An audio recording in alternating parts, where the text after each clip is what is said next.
Hello everyone, welcome to this video. So in this video I want to talk about Duolingo. So Duolingo is a free website that you can learn languages for free. So for example, you can learn all of these languages for free, and the only thing that you can see, it has some ads, but the ads are short or not that long. But does it worth it? I mean, if you study Spanish, for example. So I'm going to talk about, what's good about it and what's not good about it. There are many things that are complicated. So for example, it does a good job to explain present simple. For example, I work, yo trabajo, you work, tú trabajas, etc. Things like that. However, it doesn't do good when you want to learn about the past. So for example, I want to learn past perfect in Spanish. So past perfect is kind of confusing, and Duolingo doesn't give a good explanation. So what I had to do is that I had to open YouTube.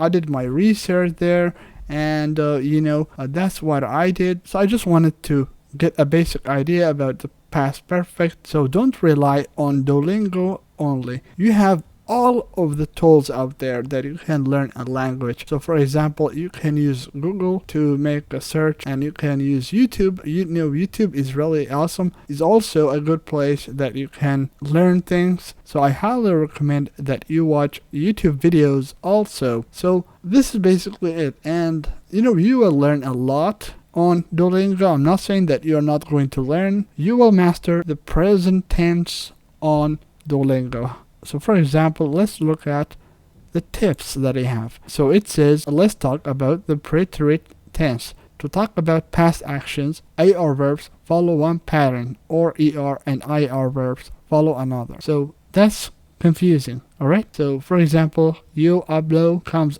hablé, and this needs a lot of practice. However, I just learned this on YouTube. So I just did my research. I just copied this one, preterite tense, and I just put it on YouTube. You see that there are all of these lessons that you can watch about this tense. So you are going to learn it. So learn on YouTube, watch it, and then come here and practice and start your lesson. So this is basically it about learning Spanish and any other language on Duolingo. So don't forget to like the video and subscribe to my channel.